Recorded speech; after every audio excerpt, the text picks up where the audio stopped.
Está, ¿no? Pues le damos. Si hubiera venido gente nueva, pues hubiera explicado que soy sincronizador, lo que hago con las cosas, cómo sincronizo, pero como ya sois todos de haber venido otras veces. Y pues hoy vamos a sincronizar con el libre albedrío.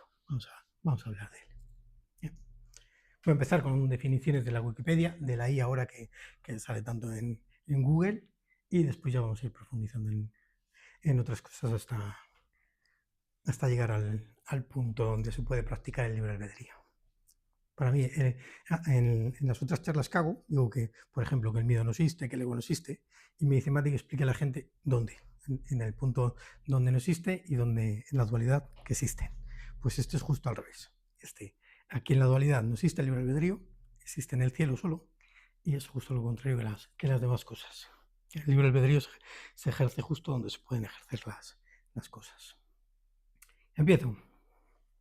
El libre albedrío, también conocido como libre arbitrio, es la creencia filosófica y teológica de que los seres humanos tienen la capacidad de elegir y tomar sus propias decisiones, sin estar determinados por factores externos o divinos. Este concepto implica que las personas son responsables de sus acciones, ya que son libres para elegir entre diferentes opciones. ¿Qué es el libre albedrío? La libertad en un sentido básico, en la capacidad de actuar sin ser obligado a ello y sin obstáculos que lo impidan.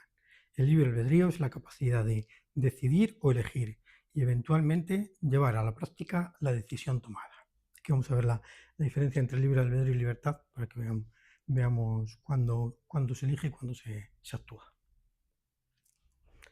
¿Qué significa tener libre albedrío? Esto significa que para el libre albedrío los seres humanos son libres por naturaleza, ya que poseen una voluntad capaz de obrar por sí mismos. Esto es, capaz de autodeterminarse, mientras que para la concepción racional de la libertad de los seres humanos puede llegar a ser libres si la cultivan. Aquí ya vamos entrando en profundidad. Además ya estaba subrayado. La voluntad. Vamos a ir viendo cómo lo que pasa cuando decidimos ejercer nuestra voluntad y lo limitada que está dentro del sueño. ¿Qué significa tengo libre albedrío? Ahora ya va, llevándolo al yo. El libre albedrío se entiende generalmente como la capacidad o habilidad de las personas para elegir entre diferentes cursos de acción posibles. Ejercer control sobre sus acciones de una manera que sean necesaria para la responsabilidad moral. Ser la fuente o el originador último de sus acciones. Ejemplos del libre albedrío. Es la idea que podemos elegir cuando actuamos y asume que somos libres de elegir nuestro comportamiento. En otras palabras, somos autodeterminados. Por ejemplo, las personas pueden elegir libremente si cometen un delito o no. Pone al final, a menos que sean menores de edad o estén mentalmente desorientadas. Todo el mundo que elige cometer un delito está mentalmente desorientado. Pues imaginaros a la hora de creerse que puede ejercer el libre albedrío, lo desorientado que va y lo perdido que está, porque su mente va casi siempre dominada por el ego en ese punto de que puede hacer lo que quiera. ¿Se puede perder el libre albedrío? Como consecuencia pone, los adictos se ven más sometidos a su sistema límbico y por lo tanto menos libres. También observamos una pérdida de libre albedrío en trastornos psiquiátricos. Dentro de la actividad prefrontal se ve afectada. Personas con esquizofrenia han reportado sentir como si sus movimientos fueran dirigidos por fuerzas que escapan a su control. Pues en esa parte psíquica, pues nuestra psique vuelve a provocar eso, que no podemos ejercer el libre albedrío porque estamos muy limitados en el nivel de conciencia. ¿Qué es el libre albedrío según Agustín de Hipona? Luego vamos a ver la otra, que fue el que lo inventó, y vais a ver de dónde viene. El libre arbitrio o voluntad del hombre es incuestionable, dice. El hombre sin voluntad no es hombre. El libre arbitrio o voluntad designa la posibilidad de elegir entre el bien y el mal. El bien por auxilio de gracia y el mal por ausencia de ella, en el que el hombre haga uso de él, sin embargo, no lo hace libre. ¿Veis? Como ya empieza a meter la dualidad. Es decir, si puede elegir entre el bien y el mal, pues donde elija, está eligiendo qué parte de su mente le dirige y le va provocando eso, que al final ve que no es libre. Si tiene que estar decidiendo entre algo dual en vez de elegir un camino no dual. En la filosofía de San Agustín, el libre albedrío es la capacidad humana de elegir entre el bien y el mal, y es visto como un don divino que permite al ser humano alcanzar la virtud y la felicidad. Sin embargo, este libre albedrío también implica la posibilidad de pecar y alejarse de Dios, lo que puede llevarle a la infelicidad. Aquí vuelve. Cuando elige separado de Dios, pues ya está dominado por la mente egoica y empieza a dudar entre la felicidad y la infelicidad. ¿Quién creó el libre albedrío? Agustín de Hipona. Es importante subrayar que el origen de la idea de un libre albedrío es claramente teológico, es decir, proviene de la revelación judío-cristiana y es por consiguiente objeto de fe, y no es la conclusión de una experiencia o de un argumento racional. Su formulación puede remontarse al menos a eso, hasta Agustín de Hipona. Pues aquí ya vamos viendo que al necesitar un punto de fe y no ser experimentado, pues no se le puede poner como que exista el libre albedrío dentro justo además del sueño, de la experiencia del sueño. Por eso vais a ver luego que en la experiencia del cielo, al ejercer el libre albedrío con Dios, pues ahí sí que se experiencia todo. El bien supremo. La verdadera libertad se encuentra en la unión con Dios y la realización de su voluntad. En resumen, San Agustín ve el libre albedrío como una herramienta poderosa que, aunque pueda ser mal utilizada, es esencial para la vida moral y espiritual del ser humano. La gracia divina juega un papel crucial en la orientación del libre albedrío hacia el bien y la verdadera libertad, que se encuentran en la unión con Dios. Aquí Agustín ya va viendo cosas muy parecidas a las que luego ponen en un curso de milagros, que sin Dios no se puede ejercer el libre albedrío. ¿Cuál es la diferencia entre libertad y libre albedrío? Mientras que la libertad de acción es la capacidad de actuar, el libre albedrío es primariamente una capacidad de decidir o elegir, que eventualmente se traduce en la acción correspondiente. Pues ahí está la diferencia. El libre albedrío es como que es una mente pensante que está todo el tiempo diciendo lo que puede hacer, y la libertad es cuando está la acción. Pues cuando el pensamiento de libertad de hacerlo y la acción van conjuntos, pues se ejerce esa voluntad del hijo. Pasa del determinismo. El determinismo va a enfrentar totalmente al libre albedrío. El determinismo es una doctrina filosófica que sostiene que todo acontecimiento físico, incluso el pensamiento y las acciones humanas, están causalmente determinadas por la irrompible cadena de causa-consecuencia y, por tanto, el estado actual determina en algún sentido futuro. Aquí ven cómo pone el pensamiento en el presente, siempre proyectado al futuro, todas esas acciones. Pues pone que está limitado hasta en el pensamiento. El determinismo es una doctrina filosófica y una postura científica que sostiene que todos los fenómenos y acontecimientos, incluidas las acciones humanas, están predeterminados por una cadena de causa, aquí ya mete causa y efecto. Leyes naturales, incluso la voluntad divina, limitando o negando el libre albedrío. Al poner siempre voluntad divina, ya va poniendo que el libre albedrío es algo más allá que la parte física y separados de Dios. Existen diversas formas de determinismo, como el científico, que explica que el mundo a través de mecanismos y causalidad, y el biológico, que atribuye la conducta a los genes. Vamos a ver diferentes clases de determinismo para que veáis cómo llega al final esa falta de libre albedrío. Causalidad necesaria. Todo evento tiene una causa y esa causa determina un efecto específico de forma inaludible. Ausencia de azar. El azar o la aleatoriedad no son fundamentales en la naturaleza, sino aparentes. Falta de libre albedrío. Dado que todo está predeterminado, la libertad de elección humana es una ilusión, o a los presupuestos del determinismo la hacen inaceptable. Aquí ya ve, el determinismo ya dice que el libre albedrío, nada. ni la suerte siquiera. Tipos de determinismo.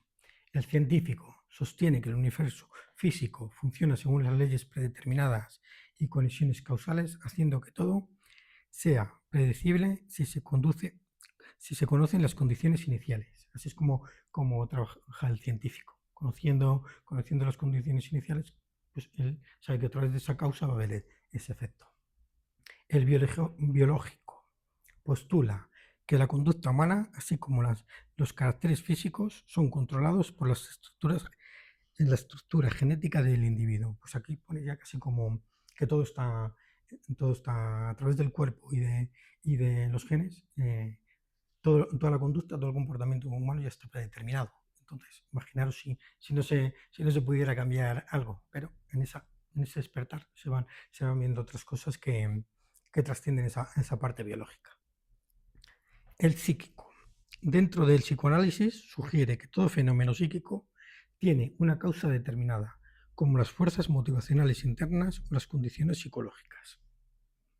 El histórico postula que la historia tiene un significado preestablecido y un curso inevitable, resultado de factores previos y condiciones que marcan su desarrollo. Pues en la historia, hasta los arqueólogos pues van buscando siempre en el pasado las explicaciones para el ser humano, para entenderle mejor. Pero contraste y oposición. Indeterminismo. Es el concepto opuesto al determinismo, que acepta la existencia del azar y la aleatoriedad de los fenómenos. Libre albedrío. La doctrina del libre albedrío se opone directamente al determinismo, afirmando la capacidad del ser humano para tomar decisiones voluntarias y no predeterminadas. Vamos a frase ya con rock and roll. La frase "el fin justifica los medios", para que veáis cómo estamos limitados en ese punto, que no haríamos lo que dice esta parte. El fin justifica los medios. Significa que se considera aceptable e incluso necesario usar cualquier método sin importar si es inmoral o ilegal para lograr un resultado deseado. En esencia, implica que la importancia del objetivo justifica la moralidad o la legalidad de los medios utilizados para alcanzarlo. La frase prioriza el resultado final sobre el proceso o los medios utilizados para llegar a él.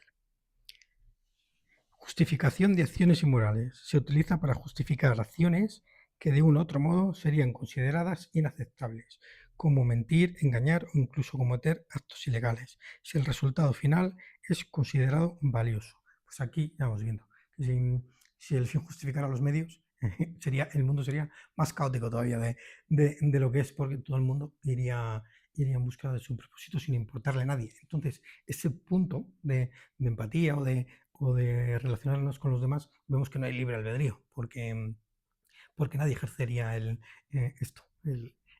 alcanzar el fin saltando todos esos medios. Pues en un curso de milagros lo explica diferente. Dice, te he puesto todos los medios para alcanzar tu fin. Y si ves los medios que te va poniendo, pues es un camino al despertar, que esos medios sí que están justificados por el punto donde llegas. La frase implica una visión relativista de la moral, donde la moralidad de una acción depende del resultado que produce. Orígenes y atribuciones. Aunque a menudo se asocia a Nicolás Maquiavelo, en realidad la frase es una simplificación e interpretación de ideas más complejas presentes en su obra El Príncipe y en textos teológicos anteriores. Fijaros, no es ni suyo, lo encontró en textos teológicos, otra vez como Agustín de Hipona, para que veáis dónde va encontrando la gente esa relación con el libre albedrío y el fin justifica los medios. Ejemplos. El último no lo voy a leer. Mentir en un currículum para conseguir un trabajo, justificándolo por la necesidad de proveer a la familia. Realizar prácticas empresariales ilegales para obtener grandes beneficios, argumentando que el éxito justifica los medios. Pues todo ese punto de hacer trampas, la gente que lo hace, pues va a ver que hay algo que les viene, que ellos no saben como un pensamiento de karma o algo así, que como que se les castiga porque en su punto de moral, en su pensamiento, pues cree que ha hecho algo malo. Críticas. La frase "el fin justifica los medios" ha sido objeto de numerosas críticas desde el punto de vista ético y moral, ya que implica que el fin justifica el medio por muy inmoral que sea. Se argumenta que esta postura puede llevar a justificar acciones crueles, deshonestas y manipuladoras, y que la moralidad de los medios utilizados es tan importante como el resultado final. En resumen, la frase "el fin justifica los medios" es una expresión que indica que se considera aceptable cualquier medio para lograr un objetivo, sin importar su moralidad o legalidad. Sin embargo, esta idea ha sido ampliamente debatida y criticada desde perspectivas éticas y morales. Pues imaginaros, para lo que da esta frase, pues el libre albedrío da para lo mismo. Cuando pones moral y pones ética y pones sistemas por los que se mueve la humanidad, pues el libre albedrío desaparece. Vamos al espíritu libre. Lo expliqué antes, ahora lo voy a explicar otra vez.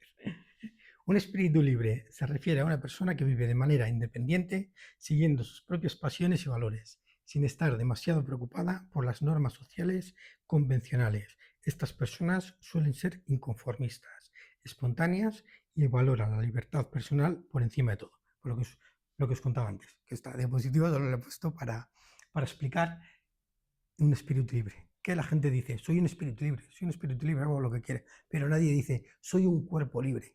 Entonces, esa frase de llevo al cuerpo a hacer lo que me dé la gana, pues hay algo que está interfiriendo ahí para no, porque no puede. O sea, esa frase no se dice. Entonces, el espíritu libre es el que se siente moviéndose siempre desde el amor. Y ahora vamos a ver que las explicaciones que pone la IA y Internet no está libre. Ese espíritu se va limitando otra vez por la moral, por la ética, por la empatía. Características comunes de un espíritu libre: independencia y autonomía. Prioriza su libertad personal y no se siente obligado a encajar en expectativas sociales. Espontaneidad. Le gusta vivir el momento, son abiertos a nuevas experiencias y no suelen planificar todo al detalle. Autenticidad. Se muestran tal como son, sin pretensiones, y buscan la verdad en sí mismos y en sus acciones. Curiosidad y apertura mental. Son curiosos por naturaleza, les gusta aprender cosas nuevas y están abiertos a diferentes perspectivas. Sensibilidad y empatía. Suelen ser personas empáticas y compasivas, tanto con ellos mismos como con los demás. ¿Veis? Pues aquí ya les limita ese libre albedrío, al espíritu libre, le libió, porque es en esa empatía, pues se van a relacionar con esa gente, con ese punto de limitación y con esas creencias y todo eso. Aventura y exploración. Disfruta de la exploración tanto física como intelectual y buscan constantemente nuevas experiencias. En resumen, un espíritu libre es alguien que vive de acuerdo con su propia brújula interior, valorando la autenticidad, la libertad y la exploración constante de sí mismo y del mundo que le rodea. Vamos al libre albedrío. Fijaos cómo empieza un curso de milagros. Os voy a leer unas cuantas líneas. Esto es un curso de milagros, es un curso obligatorio. Solo el momento en el que decides tomarlo es voluntario. Fijaros la obligatoriedad. Pues ahí el ego ya se vuelve loco. Yo soy libre, a mí no me obligues a nada. Entonces, sigue diciendo. Tener libre albedrío no quiere decir que tú mismo puedas establecer el plan de estudios. Significa únicamente que puedes elegir lo que quieres aprender en cualquier momento dado. Pues esto es la vida. El otro día me preguntaban, en vez de un curso de milagros como camino de vida, hay un camino de vida normal. Pues la vida de la gente es eso. Cada uno elige en cada momento que elige aprender. Entonces, en la vida vamos ejerciendo ese libre albedrío hasta ahí, sin sentirnos obligados, porque intentamos fluir más, pero cuando hay experiencias que duelen y que son jodidas, pues dices, oh, si esto no lo quieres experimentar, si esto no lo he elegido, pues ahí es donde aprendes, o para la siguiente, que ahí sí que repetimos experiencias. Este curso no pretende enseñarte, esta ya no la iba a leer, enseñarte el significado del amor, pues eso está más allá de lo que puede enseñar. Pretende, no obstante, dejar los obstáculos que impiden experimentar la presencia del amor, el cual es su herencia natural. Lo opuesto al amor es el miedo, pero aquello que todo lo abarca no puede tener opuestos. Pues va quitando esos obstáculos al miedo. Esta, lo he puesto, este no lo voy a leer, para que veáis. el subcapítulo donde está, primer párrafo, donde está el libre albedrío, que está al final, 11, párrafo 11. No hay nadie que de una manera u otra no se sienta aprisionado. Si ese es el resultado de su libre albedrío, tiene, por ende, que considerar que su voluntad no es libre, o de lo contrario, el racionamiento circular de esta premisa sería evidente. El libre albedrío no puede sino conducir a la libertad.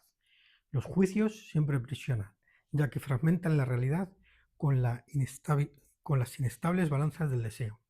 Los deseos no son hechos.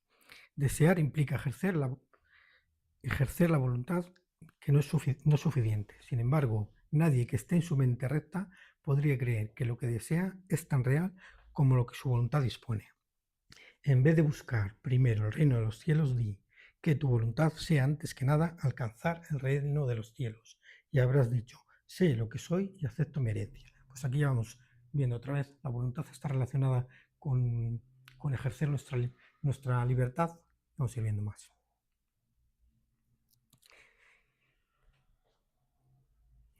Fíjate, en el subcapítulo está por el aprisionamiento de antes, para que veamos que que todo el mundo se siente aprisionado alguna vez, limitado en este mundo. Entonces, esa prisión de la que quiere salir solo es un pensamiento limitante que no le deja ver lo que es. La diferencia entre aprisionamiento y libertad. Existe una lógica sobre la que basar tu elección. Solo un maestro sabe lo que es tu realidad. Si el propósito del plan de estudios es aprender a eliminar los obstáculos que obstruyen el conocimiento de esa realidad, ese solo lo puedes aprender de ese maestro. El ego no sabe lo que está tratando de enseñar. Está tratando de enseñar lo que eres, si bien él mismo no lo sabe. El ego no es más que un experto en crear confusión. No entiende nada más. Como maestro, pues, el ego está completamente confundido y solo causa confusión. Aun si pudieses hacer caso omiso del Espíritu Santo, lo cual es imposible, no podrías aprender nada del ego porque el ego no sabe nada. Fijaros qué largo es. Este le corté, yo creo que aquí ya. El ego no te puede enseñar nada mientras tu voluntad sea libre, porque no le escucharías. Tu voluntad no es estar aprisionado, porque tu voluntad es libre. Esa es la razón de que el ego sea la negación del libre albedrío. No es nunca Dios el que te coacciona, ya que comparte su voluntad contigo. Lo voy a dejar ahí ya. Vamos a pasar a la otra. Aquí empieza su capítulo, el libre albedrío. Vais a ver qué es sencillito y cómo lo pone, dónde está nuestro libre albedrío. ¿No te das cuenta de que oponerte al Espíritu Santo es luchar contra ti mismo? Bueno, pregunta. ¿No te das cuenta que oponerte al Espíritu Santo es luchar contra ti mismo? Él solo te dice lo que es tu voluntad. Él habla por ti. El Espíritu Santo es como la voz de Dios y la nuestra juntas llamándonos a volver a casa. Él habla por ti. En su divinidad radica la tuya, y del único conocimiento de que goza es del tuyo, que ha sido salvaguardado para ti a fin de que puedas hacer tu voluntad a través de él. Dios te pide que hagas tu voluntad. Él se une a ti, pues no estableció su reino solo, y el cielo mismo, donde todo lo creado es para ti, no representa otra cosa que tu voluntad. Fijaros, en el cielo mismo es donde se ejerce nuestra voluntad. Hacer la voluntad del Padre y del Hijo es solo ser. Ser amor, ser dicha, ser felicidad, todas las condiciones de Dios y del Hijo es ejercer esa libertad, estar extendiéndolo todo el tiempo, estar experimentándolo eternamente.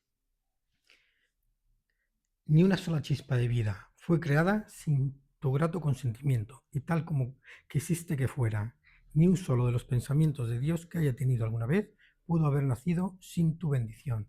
Dios no es tu enemigo, Él solo quiere oírte llamarle amigo. Pues aquí nos va explicando además cómo fue la creación. Imaginaros que Dios empezó a crear y vio que era tan bonito que lo quiso compartir. Entonces creó al Hijo. Y fue en el instante, no había tiempo, fue en el mismo instante.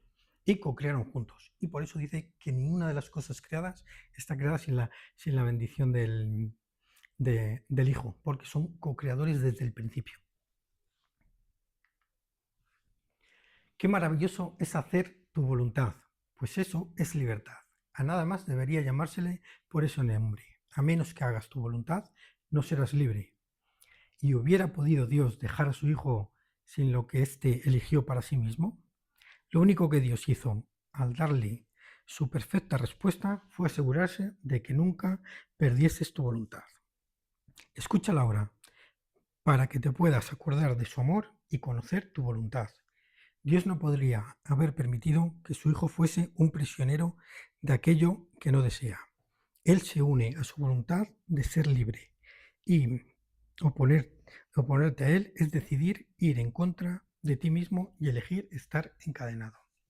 A ver, se me ocurrió una cosa y se me hizo.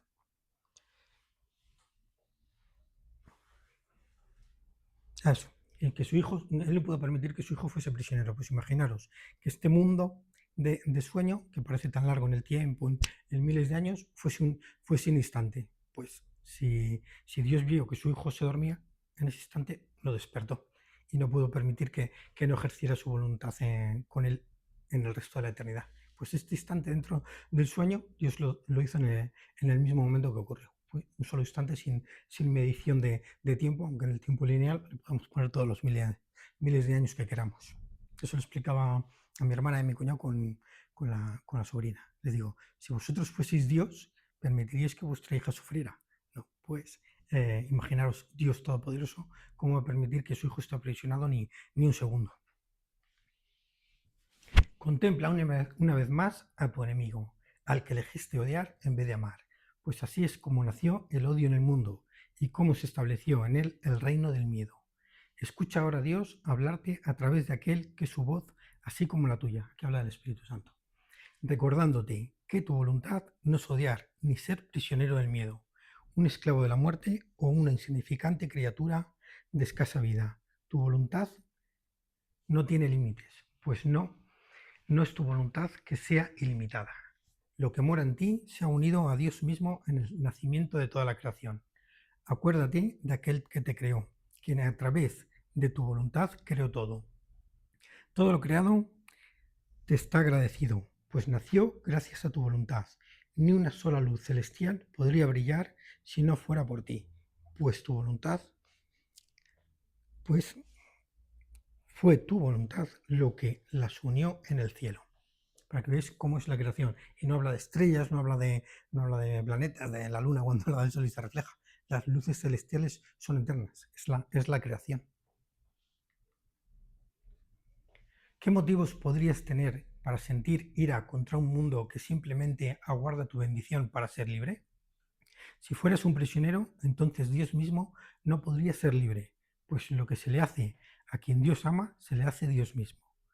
No pienses que aquel que te hizo co-creador del universo, junto con él quiere aprisionarte.